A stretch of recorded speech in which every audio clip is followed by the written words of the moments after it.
मैं आपको इंस्टीट्यूशंस गिन के बताऊं जी, जिनका कंट्रोल इलेक्टेड गवर्नमेंट को वापस नहीं सौंपा जा रहा है।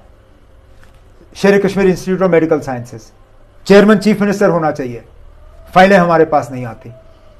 बाबा गुलाम शाह बादशाह यूनिवर्सिटी, चांसलर चीफ मिनिस्टर होता था, अभी भी वो चेंज नहीं हुआ। Islamic university of science and technology, chancellor chief minister होता था, अभी भी वो फाइल आईएएस अफसर जो है उस पर बैठे हुए हैं। कल्चरल एकेडमी, वो भी इलेक्टेड गवर्नमेंट के पास होना चाहिए था, वो भी फाइल आईएएस अफसर जो है उस पर बैठे हुए हैं, उसको आगे बढ़ने नहीं दे रहे हैं। Jammu Kashmir power development corporation, chief minister या पावर मिनिस्टर उसका चेयरमैन, बोर्ड चेंज करने का प्रपोजल, अभी भी सेक्रेटरीट में आईएएस अफसर उस पर बैठे हुए हैं।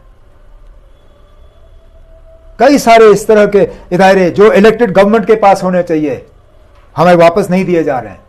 तो जब ये कहा जाता है ना कि हम सिर्फ सिक्योरिटी और लॉ एंड ऑर्डर देखते हैं, हम बाकी चीजों में दखल नहीं देते, तो ये चीजें हमें वापस क्यों नहीं दी जा रही हैं?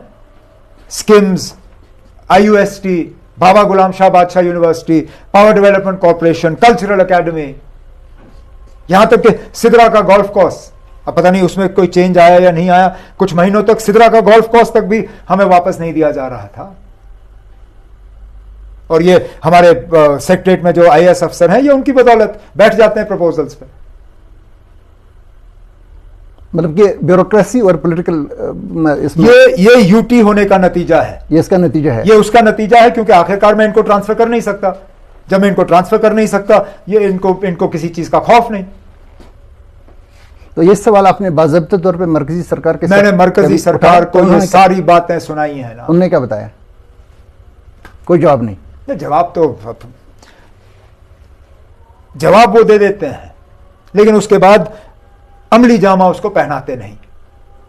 अब उनकी क्या मजबूरी है वो आप उनसे पूछ लीजिए ना, मैं नहीं जानता। तो इसमें मैं तो उनको ये तक का मैं कहता हूं, आप चलिए, आप जो हमने बिजनेस रूल्स फ्रेम किए हैं जी, उनको ठीक है, जब तक उन पे मंजूरी नहीं आती, जो रीऑर्गेनाइजेशन एक्ट है आज उसको भी पूरी तरह से लागू नहीं किया जा रहा है।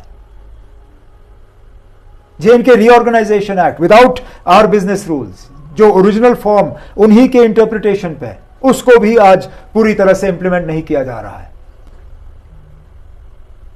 तो ये तो एक किस्म की कॉन्स्टिट्यूशनल क्राइसिस, एडमिनिस्ट्रेटिव क्राइसिस है। तो इस तरह से सरकार कैसे चलेगी? इसलिए मैंने शुरू में ही कहा ना, आपने ये बात छेड़ी इसलिए मैं कह रहा हूं, नहीं तो लोगों को लगेगा मैं बहाना बना रहा हूं। मैं बहाने नहीं बना रहा हूं ना, मैं जानता हूं हम किन हालात में काम कर रहे हैं।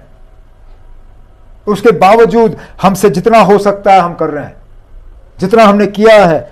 जब हमारा 1 साल पूरा होगा, हम लोगों के सामने रखेंगे।